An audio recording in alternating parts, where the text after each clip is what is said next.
Hi everyone, this is a short screencast for Independent Colleges Dublin for CIMA E2 covering the area of social responsibility. And I draw your attention to May 2010 question 4 on CIMA's website. I'm going to take a quick run through this area. Quite a popular topic, comes up, perhaps once a year or maybe even once every 18 months or thereabouts. So something that, in my view, quite soft and quite easy to deal with just some basic knowledge on SR. So in terms of this requirement, we're just simply asked to discuss the points that PW can make in a presentation. She's been asked to look at really the sort of the upside and prepare some sort of paper detailing the upside of SR, and indeed working with the sort of the misconceptions to perhaps try and convince the cynics or the skeptics that having a good SR policy is beneficial to the company, and indeed how that is beneficial. Okay, so in terms of the answer, really, what you'll see is that in the first instance, they look at a broad summary. In other words, this idea that obviously there are two views. There are going to be some skeptics, there are going to be some cynics, and really their view is that really expending resources and funds, money on SR policy is a little bit of a waste of time. So that's very much that Friedman view of the business of business is business. Let's stay away from anything that detracts from the creation of profit or indeed wealth maximization for shareholders of the business, and really that's what we're there to do. The other side of it, of course, is that by expending money on these areas, it can benefit the company in a number of different ways, and not least the fact that studies have shown that companies that have a good, clear, strong CSR side really tend to outperform those that don't. So essentially what she's going to say is that CSR or SR is certainly in the long-term interest of the benefit of the company, but she's going to have to give the sort of the both sides of that view. Now, in terms of this second paragraph here, what you'll see, one key word that she mentions, or that is mentioned here, is externalities. In other words, this idea that those external costs that are generally not borne by the company but absorbed by the wider community, we've got to try and sort of limit those. And that sort of links into something that they could have said in this, the first paragraph or two here. Personally, I would have said it, just to give a definition of what SR is. And for me, it's essentially just maximizing the positive impact upon the environment and indeed all the stakeholders, and minimizing the negative impact. And that negative impact is very much those externalities and those costs associated with being in business. So let's be clear then, there are two main views. One, the idea that SR is a good idea, it's good for the business, and the benefits are listed below. We'll go through them in a moment. The other side is that it's obviously costly, a little bit of a waste of time, and that's Friedman's view. Okay, so in terms of the benefits, if we were to run through them, you'll see that they go at it in basically a sort of a list form, and we can do that as well. So perhaps after we have our basic definition in, and perhaps talk about shareholder view versus stakeholder view, we can then say something like, the benefits are as follows. And they're not too difficult to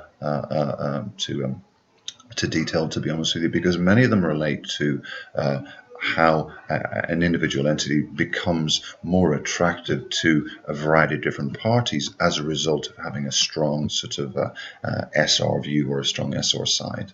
Okay, so really the first one here talks about a point that I mentioned above, this idea that it may well be that companies don't survive in the long term without having some sort of SR view, excuse me, and that this idea of focusing in on externalities and indeed costs, for example, waste and pollution, is a really good idea, and it can help companies survive in the long term. Okay. Next point is obviously reputational benefits. And that leads into several other points below on the next page that talk about, as just mentioned, the attractiveness of a company. So certainly, the reputation of the company can be enhanced by really showing and proving and perhaps detailing information or publicizing information externally that they have a good SR policy. Can attract quite a few different parties, and we'll see who those are in a moment. So just draw your attention to a key phrase there. We know that this idea of increasing our competitive advantage vis-a-vis other companies is important. They love this phrase within E2. Let's try and mention that, and certainly SR could be seen to be something that could do that. Okay. Next point they make here is just this idea of things like donations and sponsorships. Certainly, being good CSR and good public relations. We'll know that, or we'll remember that Carroll and Buchholz talk about the levels of corporate responsibility or corporate social responsibility, and indeed, the degrees to which one company can aspire to be a good corporate citizen. You'll recall that we have sort of economic, legal, ethical, and indeed philanthropic. Now, those areas are not mentioned within this question, but we could put them in fairly quickly. And that phrase, "good corporate citizen," is a good idea to include in this type of question. Okay, so the next sort of area we talk about really those parties that I mentioned above, and the first one really quite an important one when you think about it: consumers, or indeed customers. They may well be willing to pay a higher price for goods or indeed products they regard as sound, as it were, or if they're coming from companies that appear to have a good CSR stance that may be attracted to them. That's going to increase profitability. Next point they mention is investors, and certainly looking for investment funds can be tricky depending on the economic circumstances. So really any way that a company can differentiate itself from another company and become, let's say, more attractive to potential investors is certainly worthwhile. If we can get more investment, then perhaps we can use those funds to increase shareholder wealth. Therefore, that benefits certainly the shareholders in the long term as well. Next point, they talk about staff. Apart from obviously being potentially attractive to staff who are pro-CSO themselves, it may well be that having a strong CSR policy can indeed improve motivation or indeed morale of the staff. So 3 items there. We're talking about, investors, consumers, and indeed staff themselves. Last one, I guess, a fourth one, I guess you can add to that body of parties that may become attracted to the individual entity, government and regulatory bodies. It may well be that there are some breaks, perhaps tax breaks or other breaks that are available for companies that are shown to be CSR friendly.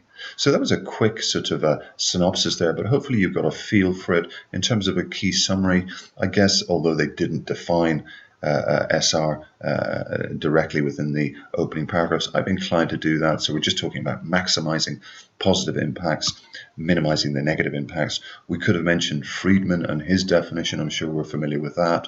Important to be aware that there are several views: stakeholder view versus the shareholder view. Make those points at the outset if you can, if this type of question comes up. And also that key word, externalities. Obviously we're looking to limit the costs on the wider society. That may well have an impact in terms of cash flow or indeed costs in the short term, but it's certainly been proven in the longer term that's a good idea. And then they lead into benefits. Most of the benefits relate to specific parties. Try and remember those 3 or 4 that we mentioned. Okay, hopefully that's been helpful, and good luck in your studies. Cheers, bye.